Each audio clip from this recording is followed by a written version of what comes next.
Hoje vamos entrar na psicocomplexidade. Vocês podem interromper à vontade, viu? E, Ah, e justamente a psicocomplexidade, ela transcende o domínio da psicoterapia. Por quê? Porque trata-se de uma abordagem que ela se aplica a qualquer contexto que envolva pessoas e relações. Então, ela tanto pode para uma psicoterapia, ela pode para uma indústria, pode para uma escola, pode para uma família. Tudo vai depender do foco, né? Ela pode é muito similar, eu diria que não é igual, mas é a mesma proposta do ponto de vista de ampliação do grupo operativo. Você pode aplicar a técnica do grupo operativo em várias condições de grupo, né? Grupos de escola, grupos de família, grupos, enfim. Aqui, no caso, a psicocomplexidade não está restrita a grupo, né? Mas ela se aplica, o que vai modificar é o foco. Então, se o foco é compreensão dos sentimentos, identificação dos padrões, você está numa relação de dois, né? Interação consigo mesmo e com o meio que pertence, então a gente está no campo da psicoterapia. Se a gente está em grupos, como grupo familiar, grupo comunitário, a gente está no campo grupal, né? Se a gente está num processo de aprendizagem, né, de aprendizado, desenvolvimento pessoal, a gente está no campo educacional. E tem o campo organizacional, quer dizer, a psicocomplexidade pode ser focada, é o capital sensível, né? Aquele capital, o que é o capital sensível? Ou seja, o capital que se revela pela qualidade com que a matriz sensível, resultante da interação entre os funcionários, a organização e o consumidor, funciona. Né? Quando a gente fala assim, eu não tenho uma Brastemp, mas tenho uma Consul.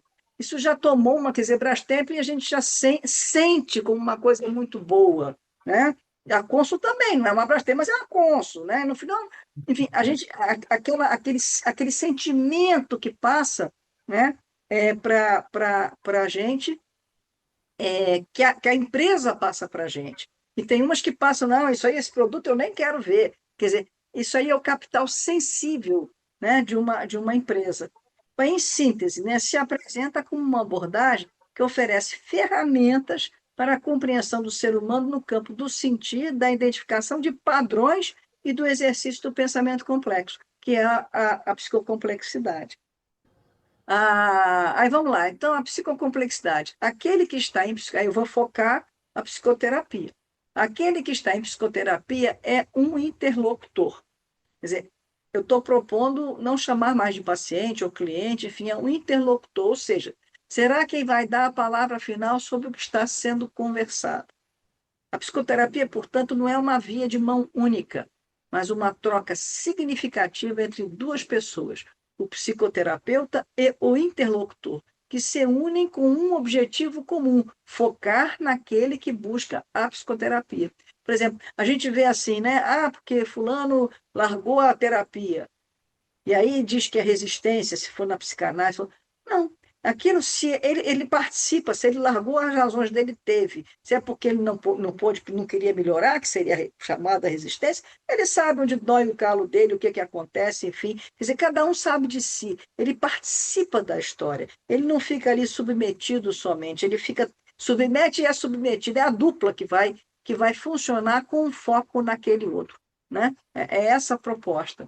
Então, a psicoterapia complexa, como um ramo da complexidade, apresenta uma nova forma de compreender o eu, que no paradigma vibracional se estrutura no padrão fractal, ressignificando cada experiência e expandindo a consciência. Portanto, o eu sensível. O que é o eu sensível? É aquele recorte do eu sendo capaz de experienciar o sensível de forma consciente, viabiliza o sentimento de eu que cada um de nós tem de si mesmo.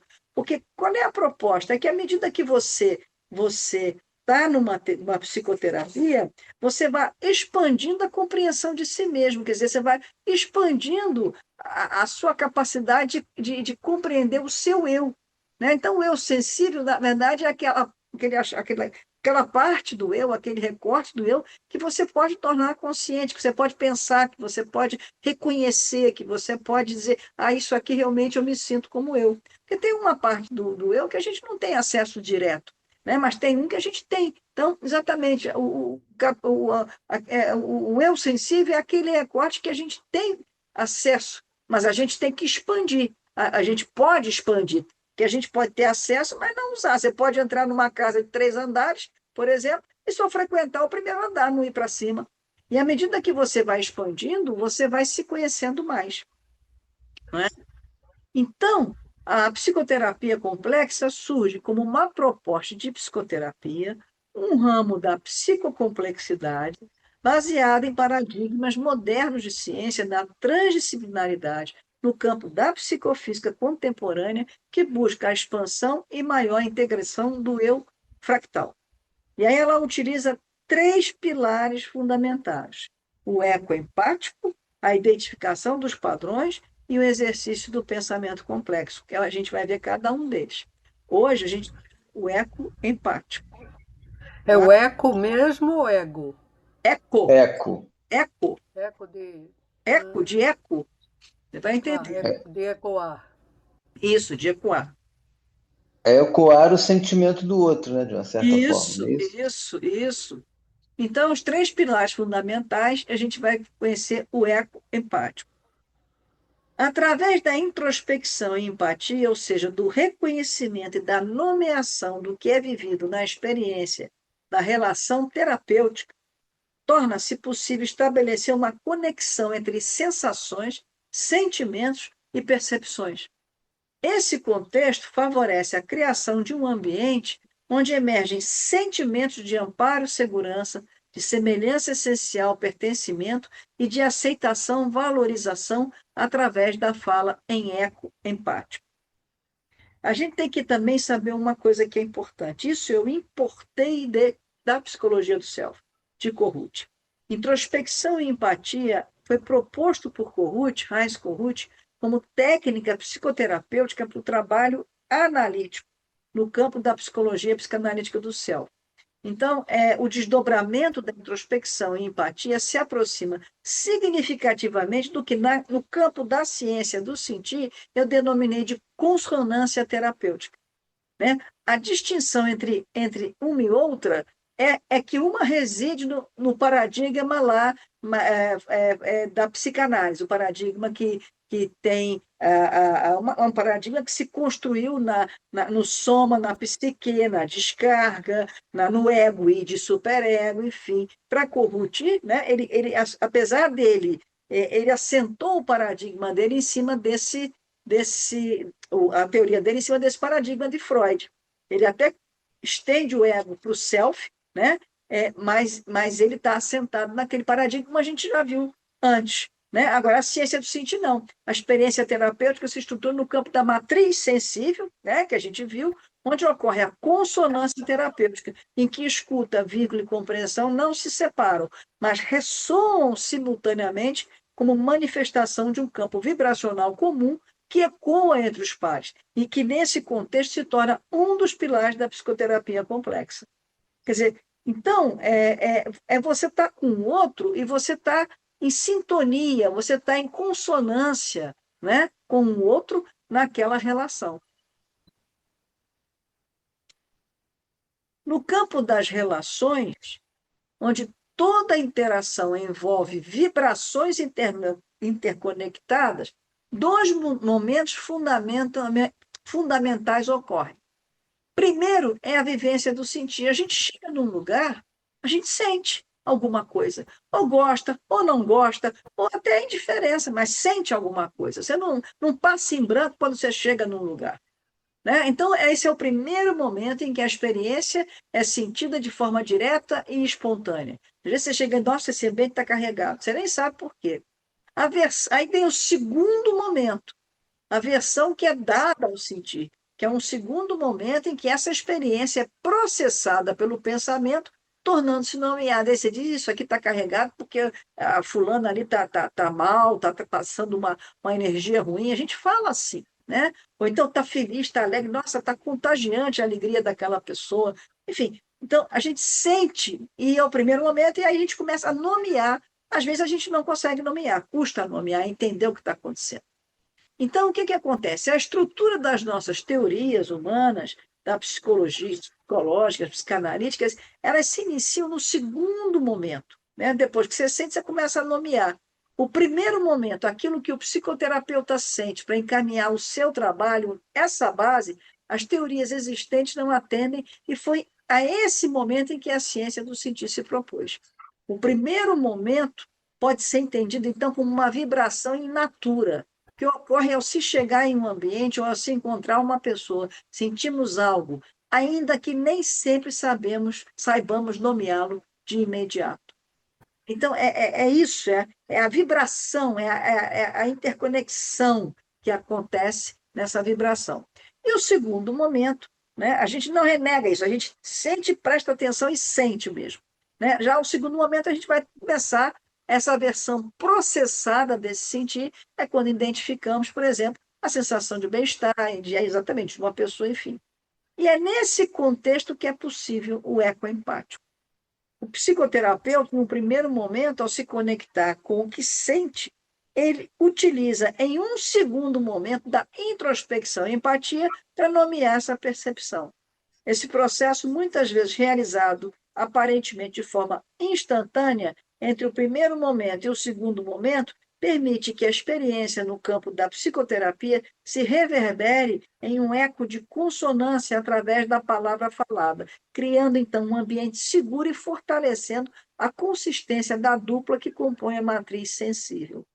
Né? Então, é isso, você chega, você se conecta, e isso, quando eu digo, depende do foco, né? Porque isso acontece a nós aqui agora. A gente está se conectando, está tendo uma matriz sensível, a gente está sentindo um monte de coisa, a gente está nomeando o que está sentindo, às vezes não, às vezes sim. Então, agora, quando você está numa terapia, você está focado para desvendar, para ampliar o eu sensível daquela pessoa, para que ela possa, junto com você, servindo de interlocutor, ampliar esse conhecimento de si mesma, conhecimento que envolve sentir, né?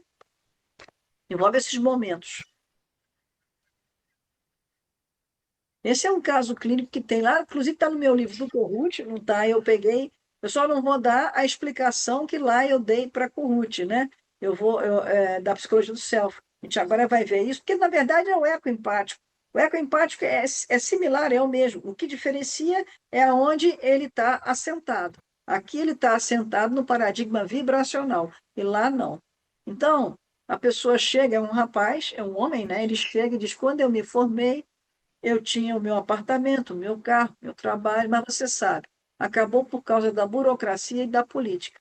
Fiquei muito mal e fui parar em X, em outro estado. Você imagina o que eu segurei lá, fiquei mal. Acabei conseguindo me reerguer, mas depois tudo se perdeu novamente. Foi quando cheguei à conclusão de que nesse país não dava mais. Eu estava arrasada e resolvi ir para Z, uma cidade do exterior. Isso foi agora há 4 meses, se bem que quando eu fui já não estava bem e também não deu certo. Eu tinha um amigo lá, mas fui sem nada. Fiquei na casa desse amigo, que foi muito bom para mim. Eu me vi numa merda, fiquei muito deprimido. Quando eu estava lá e resolvi marcar a passagem para voltar, eu pensei que estava fazendo merda. Mas aí eu pensei que passei esses últimos anos achando que estava fazendo uma grande coisa e acabava fazendo merda, e que dessa vez, por eu achar que estava fazendo merda, talvez eu estivesse fazendo uma grande coisa. Pensando assim, voltei para o Brasil. Eu já tive muita cultura, agora me sinto emburrecendo. Voltar a morar com meus pais foi até bom. Como é que eu vou dizer? Isso está me dando a chance de resgatar o meu pai. E a minha mãe foi sempre muito próxima. A minha mãe está com um problema psiquiátrico que ainda não foi diagnosticado direito. Tem uma coisa importante. Quando eu tinha 7 anos, eu perdi um irmão que era muito ligado a mim. Eu tinha 6 anos e morreu num acidente. Eu sinto até hoje não ter chorado a morte do meu irmão. Ele é que me ajudava a sair do meu irmão mais velho. Esse meu irmão mais velho queimava a gente. Aí eu disse: queimava? Repetindo a sua fala em tom de pergunta. Ele queimava com cigarro. A gente não o delatava, mas ele conseguia, quem conseguia fazer sair dele era o meu irmão que morreu. Aí eu perguntei quantos anos tinha esse irmão mais velho. Ele era 6 anos mais velho do que eu. Tem uma outra coisa também. Eu sofri violência sexual por parte do meu irmão mais velho. E eu gostava, era carinho. Depois eu assumi a minha homossexualidade com análise. Eu tinha uns 20 e poucos anos de idade. Eu trepava, mas não assumia. Pistinha eu não ia ser. Aí o meu analista mandou eu ir a um grupo de identificação homossexual. Disse que eu não tinha que trepar, era só ir e eu fui. Foi quando eu descobri que podia ser homossexual e não precisava ser bichinha. Depois eu tive vários amigos e tive um casamento. Eu só fui ter amigos após 25 anos. Repara bem, esse caso, na verdade, é do tempo que eu fazia análise. Ele foi um paciente de 4 vezes por semana até 5 vezes por semana. Então, é um paciente realmente mais grave, um paciente que aparece com uma patologia narcísica e que foi feita análise. Mas o que predominou com ele foi o ecoempático. É por isso que eu trago para entender a dinâmica do ecoempático, entende? Aí ele fala da experiência com mulheres. Mulher, para mim, fica numa redoma. Quando eu era novo, sentia alguma coisa pela empregada, mas nada aconteceu. Quando eu tinha 16 anos, conheci a Jane e senti muita atração por ela. Eu era tímido, mas criei coragem e fui falar com ela. Ela disse que ia se casar. Aí, relatando o seu casamento, um casamento homossexual, ele fala, durou poucos meses. Ele viajou e, quando voltou, a primeira coisa que a sua filha perguntou a ele no carro foi como tinha sido o seu passeio com o Ricardo.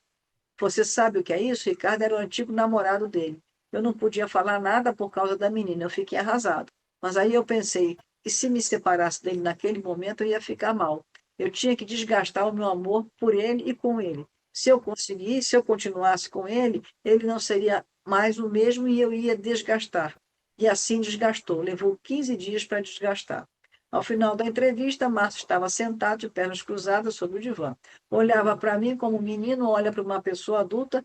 Pude percebê-lo tão pequenino, tão carente, desesperado por ser aceito. Pude perceber que o meu sentimento, o meu mal-estar inicial, porque eu senti um mal-estar muito grande inicial, nada mais era que o seu sentimento.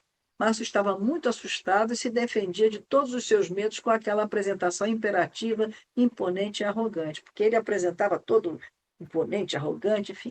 Na segunda entrevista, no dia seguinte, meu pai é um burguês e a minha mãe é que, não, é que tem o dinheiro. Ele sempre provia tudo em casa, mas tinha essa coisa de ser burguês. Quando eu era novo, eu queria assistir um grande prêmio e ele não deixava porque eu não podia ir na cadeira especial. Ficasse assim, eu era um burguês, mas não podia fazer nada. Eu me lembro de uma vez que eu tinha uns 4 anos, ele tirou o meu calção e me jogou na piscina. Eu fiquei, e aqui em cima, então, enfim, eu fiquei revoltado, Voltado. e eu estava no banheiro fazendo cocô e ele entrou fazer a barba, falou, você podia fazer um cocô cheirando a rosas. Ele sempre vivia me agredindo. Lembro também que ele estava arrumando umas coisas lá, eu fui para o lado dele para ajudar e ele me botou para correr. Foi sempre assim, um pai ausente. A minha mãe também não me amamentou, porque na época não era indicado dar de mamar. Era uma recomendação da pediatria da época. E para falar com a minha mãe, eu tinha que puxar o queixo dele. Quer dizer, uma pessoa muito sofrida, né? Sobre as transformações anteriores, explica. Quando eu tinha 16 anos, eu cheguei para minha mãe e perguntei a ela o que eu fazia porque eu estava sentindo atração por bunda de homem. Ela não soube o que fazer. Perguntou ao meu pai, que também não soube o que fazer. Aí ela ligou para o médico da família e ele indicou uma psicóloga lá, enfim. Quando eu fui dar a primeira vez, ela disse que eu fosse dar a bunda e depois voltasse para conversar com ela. Olha só. Meu Anos Deus. anos depois, eu li no jornal que ela foi caçada porque induzia todos os garotos que a procuravam ao homossexualismo. Aí eu fui a um outro, esse eu falava uma palavra e ele falava muito mais. Aí eu pensei, eu vim aqui para eu me analisar e não para ele se analisar. Não fiquei. Aí eu fui na clínica B, particular, fiz um grupo por um ano. Depois o psicólogo disse que só o grupo não acompanhava a minha demanda e achava bom eu fazer uma individual paralela. E eu fiz. Depois de um ano, mais ou menos, a psicóloga disse que ela não estava conseguindo me acompanhar. Ela confessou mesmo que não estava dando para ela. O grupo tinha acabado e aí eu fui para o outro lado, para outro lado mesmo e fiquei 3 anos e foi bom. A gente começou com 4 sessões semanais, com um compromisso de 2 meses depois, quando eu pudesse, estudarmos a possibilidade de passar para 5 semanas, 5 sessões semanais. Nas sessões seguintes, fala muito sobre coisas. Olha essa meia, ganhei há 12 anos, está novinha. Sou filho da camisinha estourada. Minha mãe não queria ter mais filhos. Sinto-me bem sendo homossexual. Mas a maior realização da minha vida era ter um filho homem. Se eu fosse hétero, a minha vida seria bem mais fácil. Sem dúvida nenhuma, seria bem mais fácil. Mas não queria mexer nisso agora, não. Talvez no ano que vem. Ele era muito agitado. Esse caso, para vocês terem uma ideia, tem mais de 30 anos que eu atendi, tá? Bom, Hum. Márcio apresentava-se sempre muito falante. O meu sentimento é que ele tinha se plantado em meu consultório, agarrando-se a mim como um afogado se agarra a um salva-vidas. Fica difícil transcrever o que daria respaldo a esse sentimento. Era tudo muito confuso. Márcio falava sobre muitas coisas ao mesmo tempo e de forma bastante intransigente. Aceitava fazer 4 sessões desde que fossem 2 e 2 em 2 dias. Cheguei a pensar que não seria possível prosseguir devido à sua intransigência, pois era insistente, apesar de eu ter dito não ser possível daquela forma. Mas, ao mesmo tempo, eu senti em Márcio uma pessoa muito sofrida, solicitando desesperadamente ser aceita. Na verdade, aí era o sentimento, né? Na verdade, o que Márcio me dizia é que se sentia violentado pelas pessoas e também se sentia como se nunca ninguém o tivesse aguentado. Segundo a sua versão, ele era o filho da camisinha estourada, passando o sentimento de que era uma bomba capaz de furar uma camisinha. Se não bastasse esse sofrimento, conta que para falar com a sua mãe tinha que puxar o queixo, demonstrando o sentimento que possui uma mãe internalizada, incapaz de lhe sorrir e demonstrar uma alegria por sua existência. A mãe sem rosto. Corrute fala dessa mãe sem rosto, é a mãe que não consegue olhar para o filho, né? Descrita por Corrute. Por outro lado, Márcio relatou que o seu pai expulsava de perto dele, se não bastasse, também o criticava por não defecar cheiro de rosas, demonstrando o sentimento de que possuía um pai internalizado que respeitava e hostilizava a sua pessoa. Quando decide buscar ajuda profissional, Márcio diz que a profissional lhe mandou dar a bunda, para depois voltar até ela. Uma experiência de violência para qualquer pessoa, principalmente para um adolescente que estava sofrendo. O segundo, Márcio, o experimentou falando mais do que ele, deixando-lhe o sentimento que não estava sendo visto. O terceiro declara que a terapia de grupo não era suficiente para tratá-lo devido à sua demanda e o encaminha para um tratamento individual, paralelo, onde algum tempo depois a profissional teria lhe confessado a sua incapacidade para tratá-lo. Essas 2 experiências provavelmente foram mais um registro dos seus sentimentos de que ele era muito pesado. E, por fim, o quinto mandou Márcio para o grupo de identificação homossexual, pois, segundo Márcio, ajudou a se definir homossexual. Aí a minha pergunta que eu entendi era, seria eu mais uma a não tratar e não suportá-lo?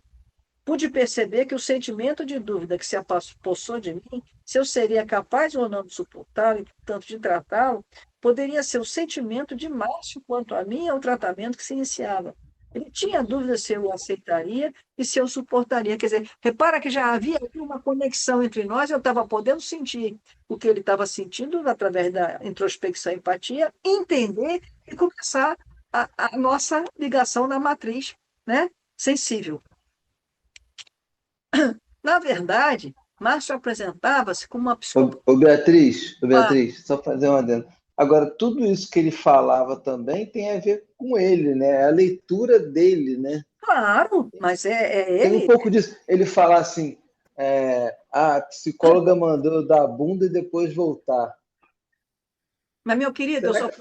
a gente só pode trabalhar com. Não, isso, lógico, a gente só pode lidar com o que a pessoa traz. Mas eu tô falando assim, é, Mas, de qualquer o que, maneira, ali tem um dado de O que realidade. ele entendeu, né? Não, e tem um dado é de o que ele realidade. entendeu o que ela Não, falou. mas tem um dado de realidade. Essa psicóloga foi caçada.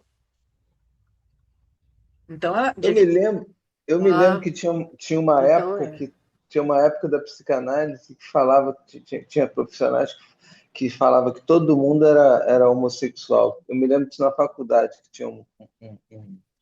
Isso eu não sei. Mas também a gente tem que trabalhar com o que o outro está sentindo. Se ele está falando, e o que ele está dizendo para mim? Eu fui violentado, eu me senti violentado o tempo todo. Se ele foi ou não, com o tempo é ele que tem que descobrir. Isso. Não é a gente que vai determinar, você não foi violentado, isso aí não é verdadeiro, não é bem. Não, é ele que vai ter que. À medida que ele vai expandindo o eu sensível dele, né, ele vai tomando conhecimento e daí aprendendo mais sobre si, administrando melhor os sentimentos, né? Enfim, e a obrigação nossa, se você consegue interagir com ele, fazer criar esse campo, né, de vibração, você consegue entender a pessoa. E eu digo, isso vale para qualquer relação, até entre nós, até entre amigos, você faz isso. O tempo todo a gente está fazendo isso. A questão aqui é o foco. O foco era ele, não era eu. É aquela coisa de o que você vai fazer com esse seu sentimento, né? Exatamente, né? Então, é exatamente isso. O que que a gente vai fazer com aquilo? O que que eu ia fazer com aquilo que eu estava sentindo na relação com ele, cujo foco era ele, né? Esse é que era o importante, né? Então, na verdade, ele se apresentava com uma psicopatologia narcísica muito grave. Para ele, utilizando uma expressão popular, tudo era pão, pão, queijo, queijo. Relatou que havia saído recentemente de uma grande depressão e que se sentia como um aposentado da vida esperando a morte. Quer dizer, ele estava, né? Além do que, Márcio possuía traumas reais de infância, a morte do seu irmão e a violência sofrida por parte do seu irmão mais velho. Aí, eu ainda, na época, seguindo as ideias, o Corrute me influenciou tremendamente. O meu eco empático é todo de Corrute, só que trazendo para o paradigma vibracional. Segundo as ideias de Corrute, detive-me com o Márcio predominantemente ecoando os seus sentimentos, permanecendo assim na fase do eco empático. Então, como é que é isso, né? É quase como uma música. Pois é, não tem vergonha nenhuma nisto. Prossegue falando de seus trabalhos. Não sei por que eu estou falando isso tudo, não estou chegando a lugar nenhum. Aí eu emendava, mas é exatamente isso que você está falando. Você está dizendo que você se sente na vida tendo feito muitas coisas e não se sente chegando a lugar nenhum. Falei ecoando a sua comunicação. Ele, minha vida é isso mesmo, ele confirma meu eco. Ele, sou um ser branco. Aí eu botei, mas se sente um pastinho feio, ecoando. Ele disse, é isso mesmo. Aí ele fala, ontem eu cheguei em casa, não saí. Conta com detalhes porque não saiu. Aí tive que aturar a selva, a sua família. Né? Acordei de manhã e resolvi não ir trabalhar, resolvi experimentar o meu vazio. Tem gente que acha que é começar a vida ao meio-dia. Aí eu falei, é um nada. Ele é muito ruim. Fica sem encontrar palavra para expressar, e aí eu completo. É a solidão de si mesmo. Falei como eco de seus sentimentos. Ele, é isso mesmo, confirmou. Quer dizer, o resultado de eu ter compreendido a sua necessidade de fusão comigo, ter me mantido apenas em falas de eco empático, referentes à fase do eco empático, apareceu explicitamente nas suas falas. Ele disse assim: eu agora posso sentir depressão, porque agora eu tenho você, não estou mais sozinho. Quer dizer, isso aí tem até o símbolo de uma música, é como se tivesse assim, sintonia, ecoando, né? Aquela relação vai vibrando naquele vai e vem entendimento, aí tem uma hora que não entende, mas você acerta. É um ritmo que vai acontecendo e que vai permitindo que a coisa evolua, como se fosse uma música mesmo, tocando naquela vibração. É claro que uma relação que você tem todo dia a pessoa com você no seu consultório, é muito mais fácil isso aparecer do que uma relação onde você está online até, enfim, mas acontece no online, né, também. É uma música que você tem que, depois que você conhece, você consegue enxergar isso, flui, flui, a sessão flui, a relação flui, é isso, né? Você já sente bem, e o outro também, o interlocutor também, né? Aí ele relata depois disso, isso aí, ele ficou comigo uns 3 anos, enfim. Ele relata o filme O Meu Filho, o Meu Querido Companheiro. Naquela sessão foi uma sessão com muita emoção, porque ele chega muito emocionado, fala das perdas que agora conseguiu chorar, os amigos que morreram, ou que podem morrer, porque ele pegou muito aquela fase da AIDS, que matou muita gente, enfim. Né? Sobre o seu irmão falecido, ele diz, ele já morreu, mas eu sinto ele comigo, eu sinto ele o tempo todo comigo. Não sei se isso é defesa ou se é mesmo, porque pelo espiritismo ele já deve ter reencarnado. Aí eu perguntei, como assim? Perguntei tentando entender o que ele, né, estava falando. Aí ele era uma criança, e uma criança reencarna logo, explica. Eu digo, não importa o nome que se dê, defesa, tipo, o importante, eu penso, é que você sente ele contigo. Falei ecoando esse sentimento, né? Ele, sinto ele do meu lado o tempo inteiro. E ele fala isso emocionado, né? Ele consegue chorar a morte do irmão, coisa que ele nunca tinha conseguido, né? Aí ele descobre que o pai dele tinha faltado lá, tinha aprontado uma para ele. Aí ele é sempre assim. Eu pensava que não tinha pai, mas que tinha mãe. Até que eu descobri aqui contigo que nem mãe eu achava que eu tinha. Porque senão eu não ficava precisando achar que era filho adotivo. Achado no lixo que minha mãe era Sofia Loren. Ele brincava que a mãe dele era Sofia Loren. Lógico, se eu precisava disso é porque faltava a mãe. Eu estou decepcionada. A minha mãe não reconheceu nada do que eu fiz. Aí eu falei para ele, eu vejo por aqui que quando você investe mesmo. Você está investindo muito aqui. Falei, interpretando a sua necessidade, que eu reconhecesse o seu investimento na gente, né? Aí eu falei, aí ele, sim. ele expressa a cabeça. E digo, e você espera que eu reconheça isto? Prosseguir, prosseguir. Ele sim, continua balançando. E eu fico pensando que você faz esse momento, esse mesmo investimento no trabalho, em casa, não se sente reconhecido. Então, eu interpretei aquilo que era vivido para ele, né, por Marx, como uma falha primária na sua estrutura do céu. Aí eu já estou usando a teoria de Corrut, né? A falta do espelhamento e aceitação. Aí ele fala, não sou, nunca fui, eu sou o número um lá em casa, mais um. Aí eu botei, falei, você precisa que eu te veja um único e não um número, interpretei. Aí ele, novamente, a sua necessidade de espelhamento e aceitação. Ele, sim, Márcio expressa a balança e balança a cabeça. Quer dizer, isso é uma outra coisa importante, porque independente da teoria que se siga, se você consegue essa conexão com a pessoa, você vai chegar lá, né? Se você, é importante é a matriz sensível. Então, não importa se você está trabalhando como Corrut, se você está trabalhando como Klein, se você está trabalhando como Gestalt, se você está trabalhando. Se você consegue essa conexão com o outro, da matriz sensível, e essa dupla funciona, essa vibração toca em harmonia, né, como uma música, né, uma harmonia, evolui, a coisa avança. Né? Por isso que todas as correntes dão certo e todas elas não dão certo. Depende da dupla, depende de quem está encaixado, depende da relação. Né? E a nova decepção com o pai foi a gota d'água para que ele saísse de casa, alugando um apartamento de uma amiga. Então, o tratamento dele fluía e, pouco a pouco, se descobrindo, ele compreendia efetivamente a consequência do tratamento, e eu compreendia efetivamente a consequência de Márcio das minhas falas em eco empático. Teve um dia que eu virei para ele e falei, naquela época se fumava nas sessões, né? Aí eu falei para ele, outro cigarro, o que você acha de estar fumando tanto cigarro com essa gripe? Ele estava muito gripado, na frente da pessoa que você procurou para ajudar a cuidar de você. Vamos ver isso? Falei convidando ele a pensar. Ele era tão regredido que ele virou para mim, não se preocupa não, já chegou o esparadrapo americano. Era um esparadrapo que, em contato com a pele, ajuda a pessoa a parar de fumar. Quando eu parar de fumar, você vai parar também. Fala como se o esparadrapo nele fizesse feito da minha pele, né? Quer dizer, era tão regredido, né, que isso vinha, e a fusão entre a gente. Então, o tratamento evoluía com o Márcio, oscilando entre transferências narcísicas, por vezes era eu ele, ora eu era seu espelho, ora eu era objeto idealizado, ou ainda era seu gênio. Ficamos assim por um bom tempo até que ocorreu uma mudança efetiva no tratamento. Márcio estava mais tolerante consigo mesmo e demonstrava uma melhor compreensão sobre si mesmo. Ele chegou um dia e disse assim, sabe de uma coisa?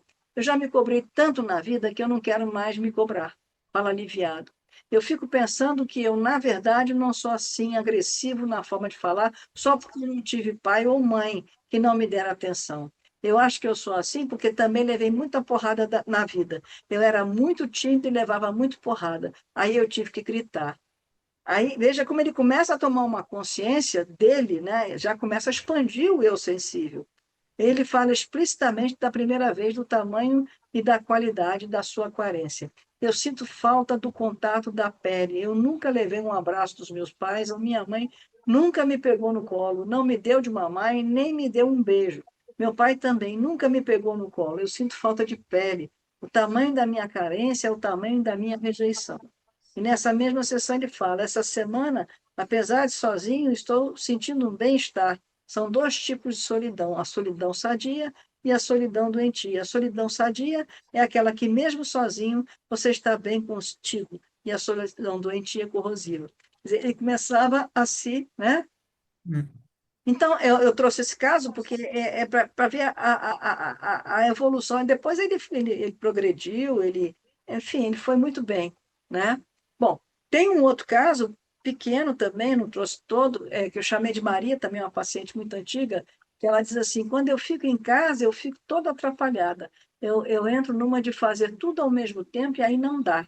Eu faço comida, a comida queima. Você não tem ideia, eu fico toda atrapalhada. Aí eu virei para ela e falei, fica feito uma criança. Tentei situar, né? Sintonizar e situar o que ela sentia e dizia, né? Ela, é isso mesmo, ficou uma criança sozinha. Aí eu falei, desprotegida. Falei quando? Ela, para não me perder, eu acendo uma vela. O calor da vela me acalma. E ali fica, né? Ela não encontrava palavras, aí fica.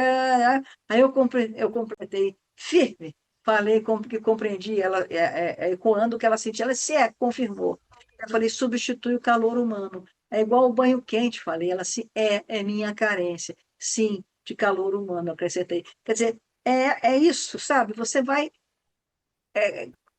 complementando, né, nessa relação a fala, o ecoempático é isso, com o outro. Esses dois casos, essa eu não trouxe, né?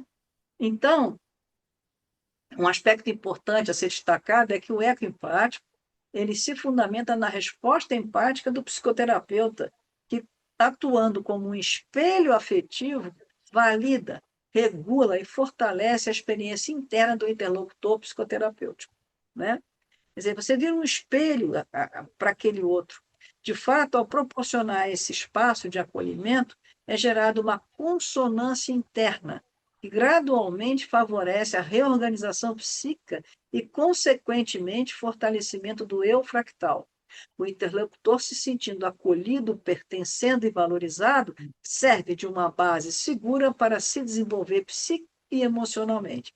Dessa forma, o ecoempático, através da consonância empática, serve de esteio para o desenvolvimento de uma identidade mais integrada e coesa. E é aquilo que eu falei, seja qual for a teoria, o mais importante é a qualidade da relação também estabelecida entre terapeuta e paciente, no caso, interlocutor.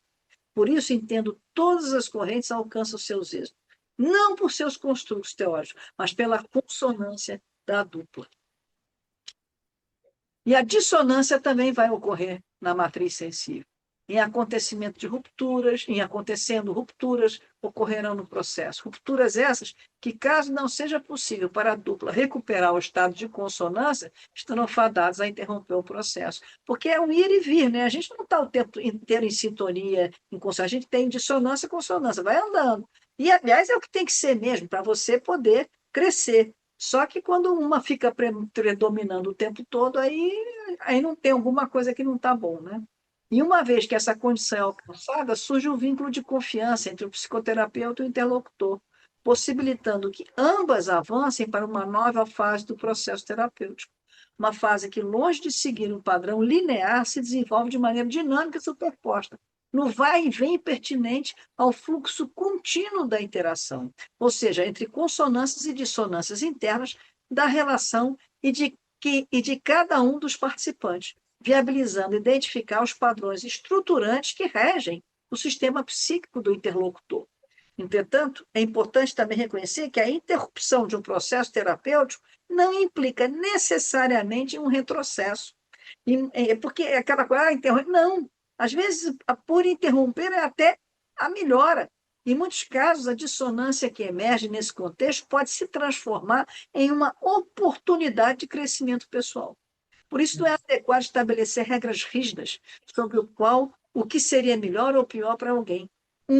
Uma vez que cada ser humano é único em sua trajetória e necessidades.